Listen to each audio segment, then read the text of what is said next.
আজকে বাড়ি আয় বোকাচোদা, তোর পিঠে ছাল তুলে দেবো আজকে। ছোটবেলায় মা মারা গিয়েছে, এখনই কোথায় কি উল্টো পাল্টা বলবো, কোথায় গিয়ে এখনই কান্নাকাটি করবে, সেই খাতিরে আমি কিছু বলি না। অথচ আমার কাজে কোনো একটা হাত লাগাবে না, বোকাচোদা ছেলে। বাবা, তুমি আমাকে সারাদিন বাড়িতে বসে বসে খিস্তি করে গালাগালি দাও। আমি কি তোমার জন্মের ছেলে নয় নাকি বাবা? নাকি আমার মা কোলে করে এনেছিল তোমার কাছে আমাকে?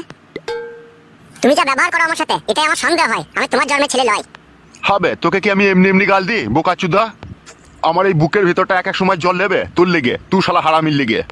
আমি এক এক সময় ভাবিবে তোর মাটা যখন মরে গেল, তুই শালাকে কেন সঙ্গে করে নিয়ে গেল না বে? তাইলে আমাকে এত জ্বালাতন সহ্য করতে হইতো না আর। কেন বাবা, আমি তোমার কি ক্ষতি করেছি তুমি আমার উপরে এইভাবে রেগে থাকো? শোন, তুই আমার ছেলে, তুই আমার কাজে কম একটু কোথায় আমাকে হেল্প করবি।